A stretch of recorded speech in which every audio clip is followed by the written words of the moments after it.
was a ghost, I was alone. Virtual girl band Hunter এক্সের golden গানের এই কথাগুলো যেন সত্যি হয়েই ধরা দিল। গ্র্যামির মঞ্চে প্রথমবারের মতো কেপপ লিখল সোনালি অধ্যায়। বিলবোর্ড, ইউটিউব, স্ট্রিমিং সব জায়গায় আধিপত্যের পর এবার দখলে নিল গ্র্যামির শিরোপা। To believe I was গ্র্যামির best song written for visual media বিভাগে সেরা হয়েছে গানটি। এই সাফল্যের আড়ালে ছিলেন ইজে আভডেনুনা এবং রে আমি। তাদের কণ্ঠের আবেগ, আধুনিক সাউন্ড আর শক্তিশালী লিরিক্স সব মিলিয়েই গোল্ডেন হয়ে উঠেছে সত্যিকারের সোনালি।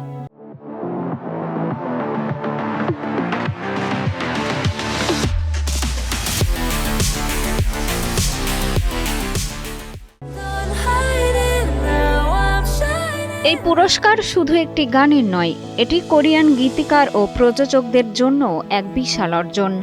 পশ্চিমা পপ দুনিয়ায় কে-পপের প্রভাব দীর্ঘদিনের হলেও গ্র্যামির সোনালি ট্রফি ছিল অধরাই।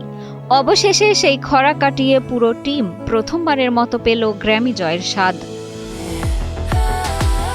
Given the throne. নেটফ্লিক্সে কে-পপ ডেমন হান্টার্স মুক্তির পর থেকেই স্ট্রিমিং প্ল্যাটফর্মে ছিল গোল্ডেনের রাজত্ব। গ্র্যামি জয়ের মাধ্যমে সেই রাজত্ব পেল পূর্ণতা। গানের কথাই যেন আবার সত্যি হলো, ইটস আওয়ার মোমেন্ট। আর সেই মুহূর্তটা এখন ইতিহাস। মিষ্টি খাতুন, কালের কণ্ঠ।